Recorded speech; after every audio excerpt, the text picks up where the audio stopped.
Talks aimed at a more lasting ceasefire in Gaza continued tonight with a 5-day truce set to expire late tomorrow. There's a lot riding on these talks. Over 1,900 Palestinians and 67 Israelis have been killed.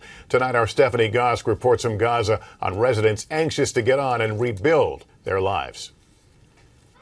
With whole neighborhoods in Gaza reduced to rubble, the few families who have returned can do very little. Hamis al-Qasi and his brother salvage unbroken cinder blocks. But for now, rebuilding their home is impossible. You can't find any cement, he says. Even if we find it, we can't afford it. Cement is practically non-existent in Gaza because Israel has put strict controls on how much is allowed in. Now, with an estimated 300,000 displaced people, Palestinians negotiating a long-term ceasefire in Cairo are making cement a priority. On the surface, it may seem like a totally reasonable demand. Let construction supplies in so people here can start to try and rebuild this place. But it's become a real sticking point in Cairo.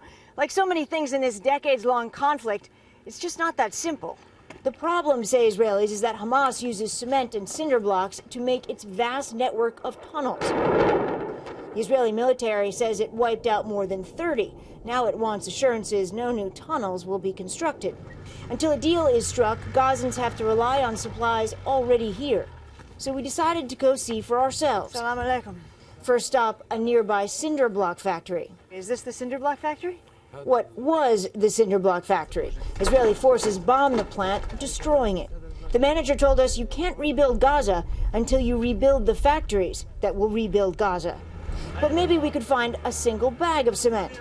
This hardware store hasn't seen any for weeks. Not even one bag. If found, one bag can cost as much as $200.